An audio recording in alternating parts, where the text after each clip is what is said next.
Ser Podcast. Pues estamos muy contentos de recibir en el Cine en la Ser a Manuel Martín Cuenca. ¿Qué tal? Y a Lupe, ¿cómo estáis? Hola. Hola, ¿qué tal? Iba a decir Andrea, porque te tenemos tan mimetizada con El amor de Andrea.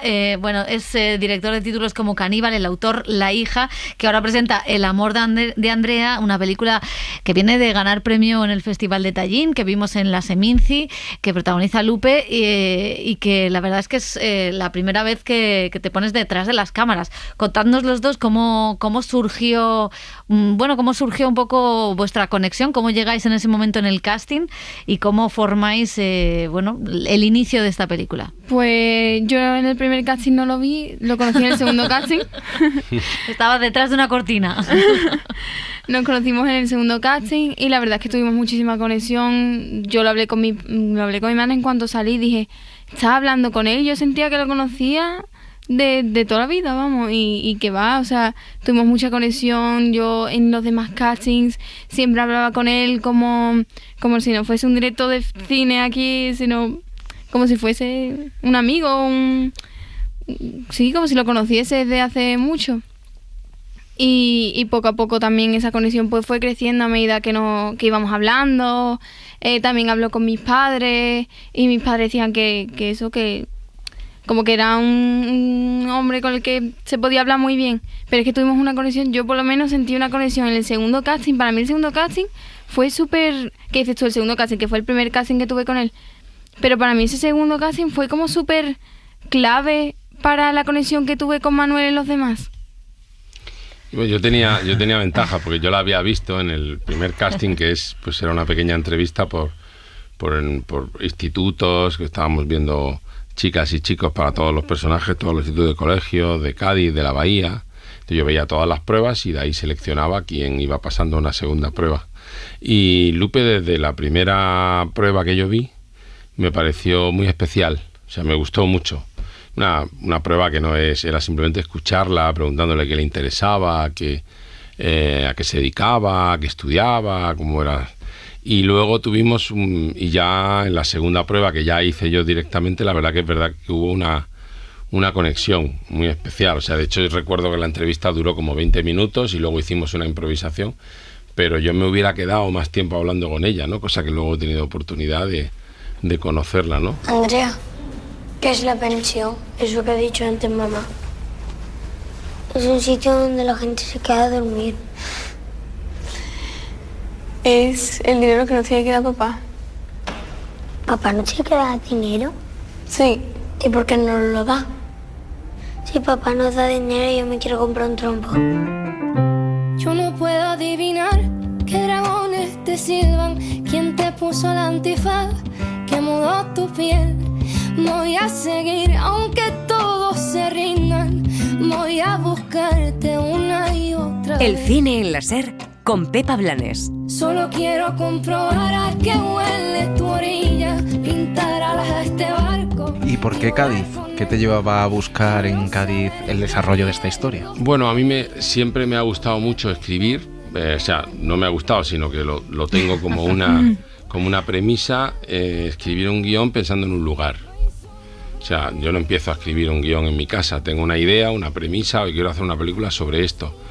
Y a partir de ahí me voy a ese lugar, en este caso con Lola Mayo, mi co-guionista, y empezamos a explorar Cádiz y a imaginar cómo podía ser la protagonista, cómo podía ser la historia, cómo podían ser los personajes, y a pensar en función del espacio y la gente.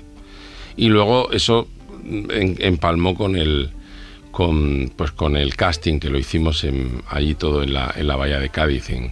No sé, Cádiz tiene algo muy especial. Tiene la luz, el mar, es una ciudad como de cuento, con una historia muy poderosa. No por casualidad ha sido la cuna del progresismo durante mucho tiempo, ¿no? Las Cortes de Cádiz de 1812. Y luego al mismo tiempo también por la clase a la que pertenecía un poco esta familia, la chica Andrea era una clase trabajadora, precaria, una mujer, una madre, padres separados, que viven en una situación un poco al límite, que la madre tiene que trabajar mucho tiempo y que por tanto la hermana mayor es la que tiene que ocuparse de los hermanos pequeños, que eso también ocurre mucho. Es decir, a veces olvidamos que sigue existiendo el conflicto de clases, ¿no? Y eso sigue. Y está ahí. Está ahí, ¿no? O sea, no es una familia que tenga una nani para cuidar sino que es la hermana mayor. Entonces eso también, Cádiz también es eso. En el Cádiz presente, pues hay una gran precariedad laboral, ¿no? Es decir, los astilleros, la dificultad para... Entonces todo eso, unido a la belleza de la ciudad y del lugar, pues de repente pensamos que la película podía desarrollarse allí. Además, yo siempre lo digo, que a los gaditanos y a las gaditanas nos va a gustar mucho ver Cádiz de una manera real, no un Cádiz turista, porque siempre si hay alguna parte de Cádiz en las películas es la parte turista en verano, y no, la película enseña Cádiz en otoño, que sigue estando igual de bonito, y es un Cádiz que es real, es lo que vemos realmente los gaditanos y las gaditanas todos los días. Y ahí en Seminci decíais, hablabas de una cosa muy, muy bonita, como que casi era tu primera película de nuevo.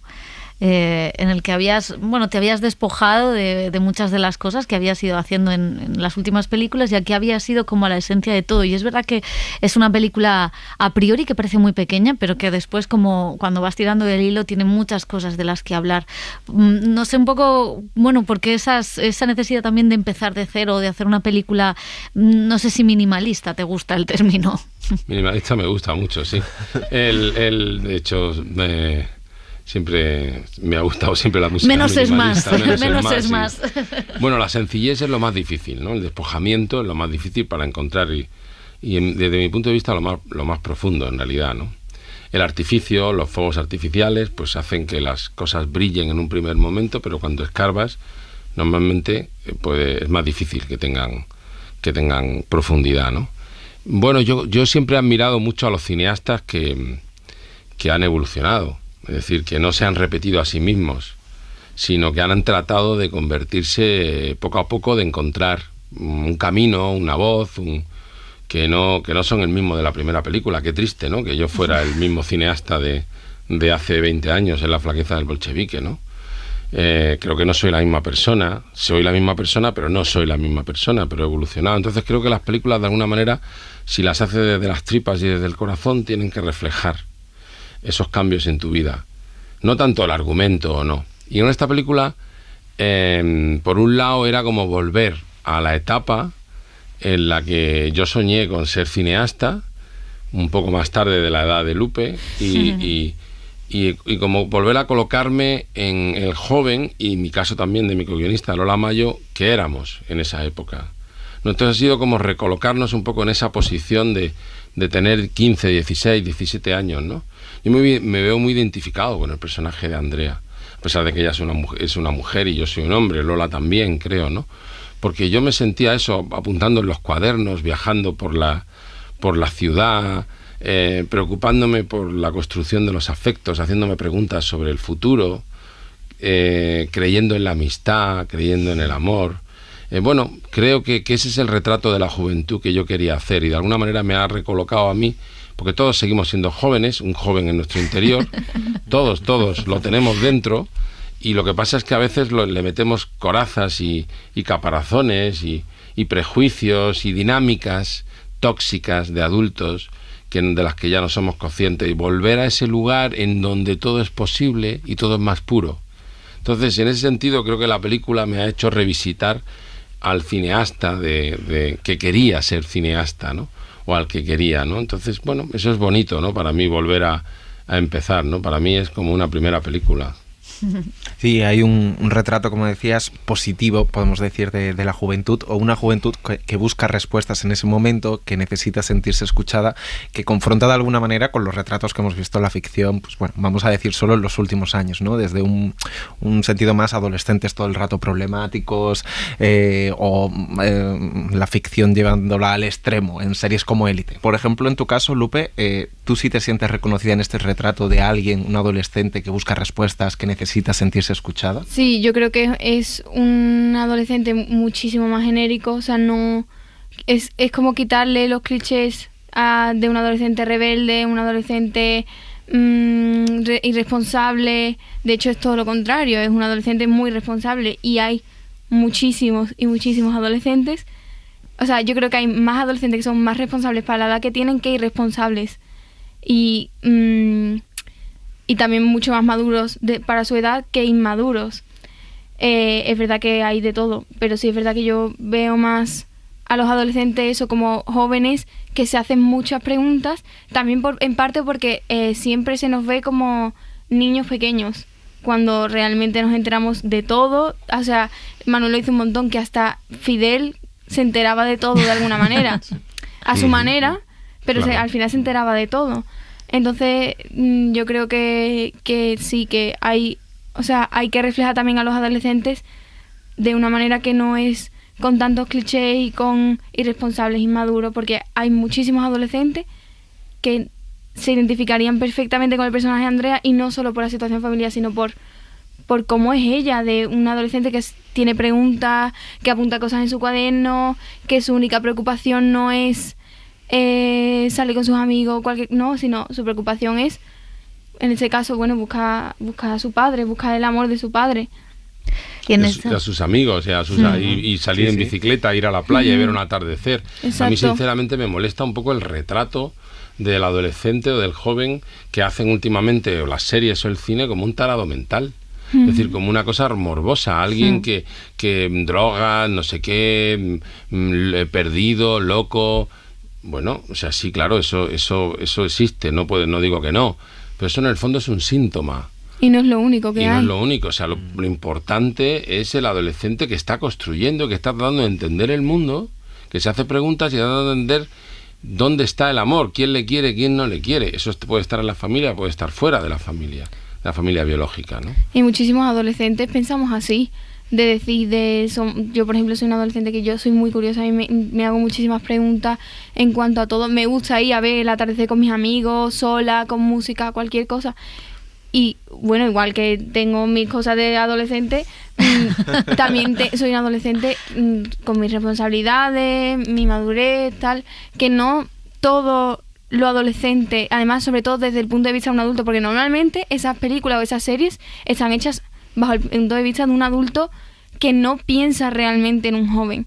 Piensa en los espectadores, en los que les va a gustar, en tal, pero no piensan realmente en cómo son los jóvenes en un instituto, en su vida normal, sino es como muy bajo el punto de vista de cómo nos ven los adultos a los jóvenes. Siempre los jóvenes somos como irresponsables, como despreocupados, que nos da igual los estudios, que solo queremos salir de fiesta, que tal, cuando eso no es real. Es que para nada, o sea, yo hay muy poca gente y muy pocos adolescentes que conozco que realmente sean así. Cuando yo encontré a Lupe en esa primera entrevista, a la que conectamos muy bien, a ella y a otras muchas chicas también a las que, o sea, el casting me sirvió para aprender mucho. Encontré a una chica con inquietudes artísticas, encontré a una chica con inquietudes feministas, encontré a una chica con inquietudes sobre la vida, con la que podía mantener una conversación con su experiencia de vida, que es diferente evidentemente a la que yo tengo, que tengo 40 años más o 30 y tantos años más. Bueno, entonces encontré a un ser humano con el que yo podía comunicarme y que me podía enseñar muchas cosas. Y ese es el retrato de la juventud que yo quiero hacer como cineasta, no el de los tarados mentales. Eso se lo dejo para las series. Pues te lo agradecemos además. Y ahí, antes mencionaba Lupe que busca el amor de sus padres, y es verdad que es una constante búsqueda de entender por qué no se produce ese amor que a veces insistimos y que pensamos que por ser la familia biológica se va a producir. No sé si es una de las cosas que más cuesta entender en este mundo, el rompecabezas que es la familia, y que muchas veces la familia no funciona como nos han dicho o nos dicen que debe funcionar. Claro. A ver, hay un constructo, porque yo no creo nada en lo genético, creo mucho en lo cultural. Hay un constructo que te dice que la familia, que tu padre tiene que tener un amor insondable por ti, y que tu madre tiene que quererte sí o sí. Y luego te encuentras con la realidad, que a veces la realidad no es así. Entonces y te toca a ti tratar con ese. Tienes como un lado como la idea, ¿no? Sería como, por poner un ejemplo como muy básico, ¿no? Hay como un canon de belleza en donde tú tienes que ser como Irina Shayk, o sea, perfecta, pero luego la realidad tú no eres así. La realidad es otra. La realidad es otra y tú eres igual de guapa o más. pero tienes que enfrentarte al canon de belleza que te imponen. Bueno, pues con el caso de las familias ocurre lo mismo. O sea, hay un constructo social, un canon, en el que te dice que la familia tiene que ser de una determinada manera, que tu padre, que tu madre, que tu no sé qué, que tus hermanos. Y luego la realidad no es otra, la familia la que tú construyes, la familia que te quiere y la que tú quieres. Y esa es la verdadera, ¿no? Entonces tienes que enfrentarte a esa especie de convención social, ¿no? Una de las cosas interesantes también es que hemos visto muchas películas sobre divorcios y sobre lo traumático o muy melodramáticas incluso, ¿no? Y aquí es también ver desde la otra óptica, que es desde una hija madura que no quiere buscar un conflicto, sino simplemente quiere llegar a entender cosas desde el amor y esa carencia o de cariño. ¿Cómo también pensaste en darle la vuelta a esa visión que hemos tenido habitualmente de las separaciones? Bueno, básicamente es como colocando la cámara en otro lugar. En vez de colocar la cámara en los adultos, es colocar la cámara fuera, ¿no? O sea, ya no solo Andrea, ¿no? Sino sus hermanos, ¿no? Que son Tomás y Fidel, Cayetano y Fidel en la ficción, ¿no? O sea, ellos mismos cuando entran sus padres y ellos tienen que quedar fuera, el más pequeño dice, la jueza le va a regañar a los padres, claro, porque... Y es verdad, hicimos una investigación con jueces de menores y había una jueza en concreto que nos ayudó mucho con el guión, que me decía, es que a veces a los juicios de separación los padres vienen aquí, los progenitores, a que yo les dé la razón uno a otro. Y dices, es que no se trata de eso, es que yo no le tengo que dar la razón a nadie. Lo que ellos hayan hecho y hagan de tal, eso es un problema de ellos. Mi única función es tratar de defender y preservar el interés del menor. Eso es lo que dice la ley. Los menores por encima de todo, ¿no? Esa guerra de los progenitores es otra cosa. Entonces lo que hicimos, Lola y yo, en el guión, y luego yo como director en la cámara, es cambiar la posición de la cámara. A mí no me interesa lo que les ha pasado a los adultos. Ellos tienen sus responsabilidades, tienen sus peleas, porque se han enamorado. De hecho, la película lo deja intuir, pero no lo cuenta. Pero no me interesa contarlo eso. ¿Para qué? A mí me interesa estar con ella, Andrea, lo que ella conoce, lo que ella encaja, lo que ella es capaz de, y cómo eso le cambia la vida y cómo acepta, ¿no? Es decir, las circunstancias que le vienen dadas. De hecho, a mí, yo creo que a ti también nos han preguntado mucho de cómo terminan los padres, de por qué termina con un final tan abierto, tal. Pero realmente ese es el tipo de adulto que a mí me encantaría que viese la película otra vez o se la integrasen bien para que se den cuenta que el punto de la película es ese, que los adultos no se están fijando en los jóvenes y en el punto de vista realmente del joven. Nadie dice que no haya sufrido esa ruptura y ese divorcio de una mala manera. O sea, lo has podido sufrir mal, pero es que al final se lo comen los hijos y ellos no tienen por qué comerse eso. O sea, ellos no tienen por qué que vosotros no os queráis o que vosotros no hayáis funcionado como pareja, no significa que vuestros hijos tengan que ser responsables de eso. Andrea nunca, por ejemplo, culpó a la madre, aunque se enfadó, culpó a la madre por tener que cuidar de los hermanos, porque ella siempre entendía la situación familiar que tenía. Se enfada porque no le dice la verdad. Claro. Exacto. Sí, o sea, yo siempre digo que si ella desde un primer momento hubiese dicho la verdad a Andrea no habría ni querido buscar al padre. Pero ¿qué pasa? Cuando ya se la contó, ya era muy tarde. Entonces, eso era a lo que quería llegar. O sea, los adultos necesitan también pensar en que están sobreprotegiendo a sus hijos. No los están protegiendo, están sobreprotegiendo. Tanto que lo único que van a hacer lo que les dé la gana. O sea, van a acabar haciendo lo que les dé la gana. Y Andrea va a volver a subirse a ese barco hasta que consiga lo que quiera. Aunque no sea de la manera que quiera, lo va a conseguir como quiera. Y al sobreproteger tanto a alguien, lo único que vas a hacer es que te lo oculte. Y que acabes tú estando preocupada de dónde has estado, de llevamos una hora esperándote, todas esas cosas. Lo único que conseguían es que no hubiese un ambiente familiar tranquilo. O sea, Andrea llegaba a la casa y si estaba la madre era una pelea. Entonces, no, o sea, los adultos necesitan ver como que los adolescentes y los niños, incluso los hermanos, también sufren esas rupturas, aunque sea de otra manera. Si ellos no la llevan, por lo menos de una manera cordial. O sea, no tenéis por qué llevar bien. Pero, o sea, ¿qué le costaba a mi madre llamar a mi padre y decirle, darle una charla a tu hija de por qué te has ido. Historia solucionada. No habría guión, no habría guión. Pues Manolo, Lupe, ha sido un placer. Muchísimas gracias. A vosotros. Que vaya muy bien. Muchas gracias a ti.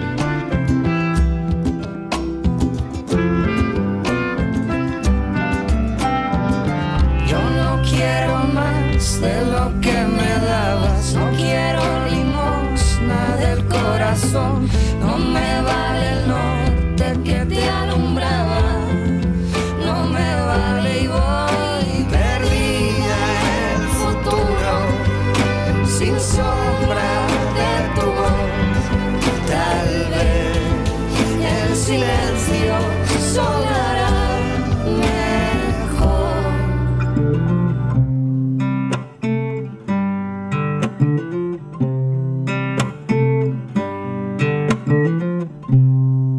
Suscríbete al Cine en la SER. Escúchanos en directo en la SER los sábados a las 7:30 de la mañana y los domingos a las 3 de la madrugada. Cadena SER. La radio.